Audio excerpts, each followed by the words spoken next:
Okay so what's up guys, welcome back to our YouTube channel और आप सभी का स्वागत है एक नए व्लॉग में। सो गाइस, आज की वीडियो में जा रहे हैं हम अपनी GT 650 की वॉशिंग करवाने, क्योंकि जो मेरी प्रीवियस की कुछ वीडियोस थी उसमें भाई मुझे 3-4 कमेंट आए कि भाई आप किसी की ड्रीम बाइक चला रहे हो तो इसे प्लीज़ साफ़ रखा करो। तो मतलब भाई अंडरपास आ चुका है।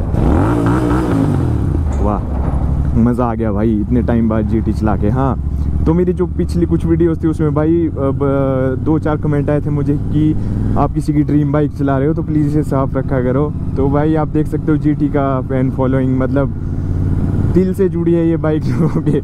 तो भाई वो कमेंट पढ़ के मुझे मतलब काफ़ी वो लगा कि हाँ यार बाइक धुलवानी पड़ेगी। देखो वैसे तो मैं बाइक बिल्कुल अच्छे से साफ़ करके रखता हूँ, लेकिन देखो अब मानसून आ चुका है हिमाचल में, तो यहाँ भाई हफ्ते में 5-6 दिन तो कंटिन्यू बारिश हो रही है। अभी देखो अभी हल्की हल्की धूप निकली है, लेकिन मौसम जो है फिर से ख़राब होने लगा है। और कल भी हमने जो है बारिश में बाइक चलाई है, तो आप देख सकते हो फ़िलहाल हल्की फुल्की गंदी है।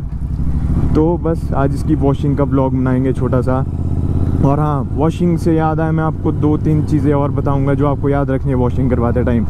क्योंकि देखो अगर आपने ये बात का ध्यान नहीं रखा तो भाई आप बहुत पछताओगे। मेरे साथ ये 2-3 बार ये चीज़ हो चुकी है। अगर आप वॉशिंग करवाने जाओ तो मैं एक काम करता हूँ, वॉशिंग सेंटर ढूंढते हैं पहले जो खाली होगा।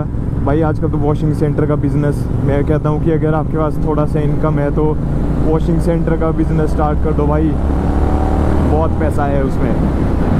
तो बस चलते हैं वॉशिंग करवाने। पहले वॉशिंग सेंटर ढूंढते फिर आपको बताता हूँ कि आपको किस चीज़ का ध्यान रखना है वॉशिंग करवाते टाइम अपनी GT में। तो चलो चलते हैं।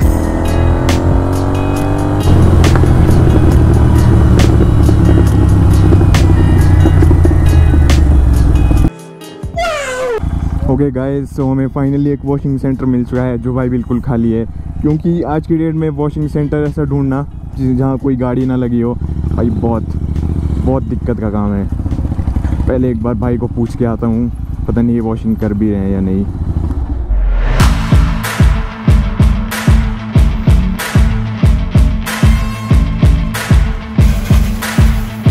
ओके गाइस, सो हमने सिनेमैटिक्स में देखा होगा, आप देख सकते हो अपनी GT हो चुकी है एकदम क्लीन। और हाँ, अब मैं आपको कुछ पॉइंट बताता हूँ जो आपको वॉशिंग करते टाइम ध्यान रखने हैं अगर आप GT वॉश करा रहे हो या इंटरसेप्टर। तो फर्स्ट पॉइंट तो ये है कि जब भी इसे वॉश करवाओ, देखो वॉश किया है, इसमें हल्का हल्का पानी फिर भी इंजन में रह गया है अभी, तो इसे आप साइड में रहने दो। देखो अभी पानी नीचे टपक रहा है, जब तक ये अच्छी तरह से ड्राई ना हो तब तक इसे स्टार्ट ना करो। क्योंकि देखो अभी ये जो इंजन की केसिंग है इसके ऊपर पानी है, और अगर आप स्टार्ट करोगे तो ये जो पानी है ये फिर इसमें दाग पड़ जाएंगे केसिंग में। तो इसीलिए देखो मेरी बाइक को पूरा 1 ईयर कंप्लीट हो चुका है, लेकिन फिर भी आप देख सकते हो ये जो इसकी क्रोम की केसिंग है ये सारी, ये फिर भी अभी एकदम ब्रांड न्यू चमकी है। और हमारे जिन भाई ने वॉशिंग की ये भी कह रहे थे कि भाई क्या आपने अभी नई बाइक निकाली? मैंने कहा नहीं भाई 1 साल हो गया। फिर कहते कि आपने काफ़ी अच्छे से मेंटेन करके रखी है। और आप ये देख सकते हो स्वास्तिक का लोगो, तो इन्होंने सोचा कि ये स्वास्तिक का लोगो लगा तो अभी ब्रांड न्यू निकाल के लाए होंगे, लेकिन मैंने कहा नहीं, इसे पूरा 1 साल कंप्लीट हो गया, 1 साल से ज़्यादा ही हो गया। तो इन्होंने कहा कि ये अभी तक गया नहीं। तो मैंने इन्हें कहा कि ये बजरंगबली का आशीर्वाद मिला हमें। जिस दिन मैंने बाइक ली थी ये बजरंगबली जी के मंदिर गए थे, उन्होंने ये लगाया था भाई, ये प्रॉपर अच्छे से बाइक में टिक गया है और जितनी भी वॉश करा लो ये नहीं जाता। तो हाँ, रेड बाइक और बजरंगबली जी का आशीर्वाद है अपनी GT के साथ। तो फर्स्ट पॉइंट तो ये था कि इसे एकदम स्टार्ट मत करो। देख सकते हो आप इंजन केसिंग अभी मेरी बिल्कुल चमकी हुई है। तो ये था फर्स्ट पॉइंट। बाकी दूसरा, आपने अगर सिनेमैटिक्स में देखा होगा तो जब टैंक में पानी पड़ रहा था आपने देखा होगा इस पर बिल्कुल पानी टिक नहीं रहा था, तो इसमें हमने कराई है PPF। मैं कहूँगा आपको PPF करवा दीजिए, क्योंकि भाई स्क्रैच कितने ही बचा लोगे आप। मैंने भी 700 रुपये की PPF करवाई है ये, उस वीडियो का लिंक मैं डिस्क्रिप्शन में डाल दूँगा, आप देख सकते हो। बाकी ये 2 थे कुछ पॉइंट्स। बाकी हाँ, चेन देखो, चेन का मैं आपको बता दूँ, अगर आपकी चेन कुछ ज़्यादा ही गंदी है तो मैं आपको कहूँगा आप डीजल से साफ़ करो और फिर ल्यूब करो। अब देखो मैंने अपने एक चैनल पे वीडियो अपलोड किया, उसका भी लिंक डाल दूँगा अगर आपको चेन साफ़ करनी है। तो मैंने अभी मतलब 2 महीने हुए हैं आई गेस चेन साफ़ किए हुए डीजल के साथ। और मैंने देखो ये पुटोलाइन का चेन ल्यूब लिया था। इसकी खासियत ये है कि अब जैसे भाई ने वॉशिंग की और इस चेन में भी मैंने कहा कि पानी मार दो, तो जब भाई ने इसमें पानी मारा तो आप देख सकते हो सारी डस्ट निकल गई है। लेकिन जो चेन ल्यूब है हमारी, आप देख सकते हो ये पूरी वाइट चेन है मेरी, ये अभी भी चेन में टिका है। ऑन द अदर हैंड अगर रॉयल एनफील्ड का होता तो वो भाई अगर आप उसमें प्रेशर मारोगे तो वो लूज़ हो जाता है, चेन से निकल जाता है। ये अच्छी बात है एक पुटोलाइन इसकी चेन ल्यूब की। बाकी मेन जो पॉइंट है वो पहले बाइक स्टार्ट करते हैं, फिर आपको बताता हूँ क्या है मेन पॉइंट जिसका आपको ध्यान रखना है वॉशिंग करते टाइम। तो अगर आप ये 2 इंजेक्टर्स देख रहे हो, एक इस साइड है, एक इस साइड, भाई इसमें पानी कभी भी गलती से मत मारना वरना आपकी बाइक स्टार्ट नहीं होने वाली। तो बजरंगबली का नाम लेते हैं, पता नहीं हमारी स्टार्ट होगी कि नहीं। यस, हो गई। तो अब अगली बात करते हैं चलते चलते, फिर आपसे बताते हैं कि इंजेक्टर में अगर आपके पानी जाता है तो क्या आपका डैमेज हो सकता है बाइक में। ओके गाइस, आप देख सकते हो क्या चमक रही है अपनी जीटी। तो लास्ट पॉइंट जो मैं आपको बता रहा था, जो आपको वॉशिंग करते हुए ध्यान में रखना है, वो है कि भाई ये जो इंजेक्टर्स मैंने आपको दिखाए थे इसके, इस पे भाई बिल्कुल भी पानी नहीं डालना। जब भी आप वॉशिंग करवाओ तो जो आपका सर्विस सेंटर वाला होगा उसे आपको ये कहना है कि भाई यहाँ बिल्कुल भी पानी मत मारी तू, और मारना भी है तो वो जो पूरा स्प्रेड होके जो जाता है पानी वो ही मारें। क्योंकि देखो अगर इसमें मेरे साथ 2 बार हो चुका है ये, अगर आप इसका डायरेक्ट पानी इसके ऊपर चल गया तो भाई आपकी बाइक स्टार्ट नहीं होने वाली। देखो फर्स्ट टाइम जब मेरे साथ हुआ था तब तो बाइक स्टार्ट हो गई थी, और दूसरी टाइम भी बाइक स्टार्ट होगी, लेकिन फिर जब दूसरी टाइम बाइक स्टार्ट हुई ना तो ये मिसिंग करने लगी बाइक। फिर तो जब मैंने वॉशिंग करा के से घर की तरफ जा रहा था तो मैं थ्रोटल दे रहा हूँ, भाई मिसिंग, बाइक बंद होने लगी। तो अगर आपके साथ भी ऐसा हो कि बाइक मिसिंग मारी है, भाई इसे बिल्कुल बंद मत होने देना, थ्रोटल देते रहना हल्का हल्का। अगर ये बंद होगी तो ये फिर स्टार्ट नहीं होने वाली। तो मैं आपको यही कहूँगा कि अगर ऐसे आपकी बाइक वॉशिंग वन मिसिंग मारने लगी है तो थ्रोटल देते रहो, बाइक घर तक पहुँचा दो किसी तरह, और घर पे इसे खड़ी करके रेव करता रहो हल्का हल्का। फिर इसका आरपीएम जो है खुद ही ड्रॉप हो जाएगा। तब आप समझ लेना कि अंदर जो पानी गया होगा वो पूरा इवेपोरेट हो गया है। और हम धीरे इसलिए चले हैं क्योंकि अभी टायर थोड़े गीले थे, तो वो मिट्टी जो है हमारे पीछे इंजन में ना उड़ा दे।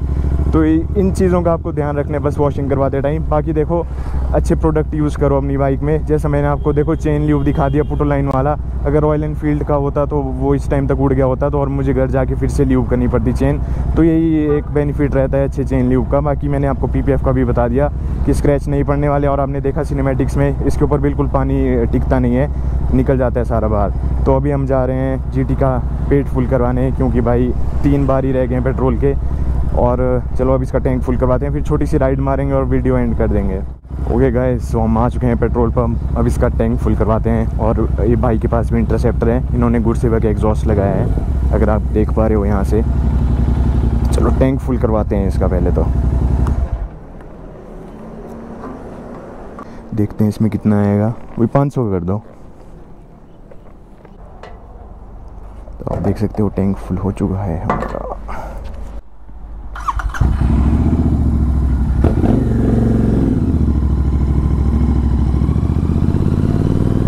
ओके गाइस, तो टंकी फुल हो चुकी है। और अब थोड़ा सा बाइक को, भाई बहुत टाइम बाद आज बाइक चला रहा हूँ मैं, क्योंकि मैंने जैसे कि आपको बताया मानसून्स आर हेयर, और बाइक चलाने का भाई बिल्कुल टाइम नहीं लग रहा। मैंने सोचा था कि आपको जो हमारे हिमाचल के कुल्लू मनाली साइड के अनएक्सप्लोर्ड प्लेसेस हैं वहाँ जाके वीडियो बनाया करूँगा, लेकिन भाई बारिश ही नहीं रुक रही, तो मुझे बाइक निकालने का मौका भी नहीं मिल रहा। अब जैसे जैसे आगे मौसम साफ़ हुआ करेगा किसी दिन, तो मैं पक्का से अब कंटिन्यू वीडियो डालने की मोशन में आ चुका हूँ गाइस। बाकी इसलिए मैंने आज सोचा चलो वीडियो में आजकल हर हफ्ते डालने की पूरी कोशिश कर रहा हूँ, तो मैंने सोचा चलो वॉशिंग भी कराए आते हैं और आपको हल्का फुल्का बता भी देते हैं कि आपको क्या ध्यान रखना है वॉशिंग करते टाइम। तो काफ़ी टाइम बाद हल्का सा स्ट्रेच लेते हैं अपनी जीटी पे।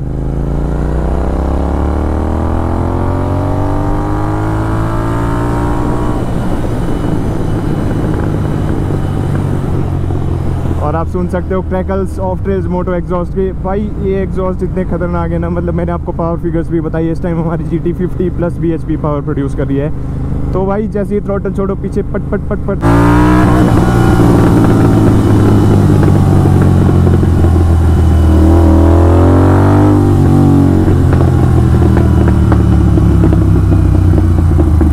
और तेल पीती रहती है ये मेरा नहीं बाइक का।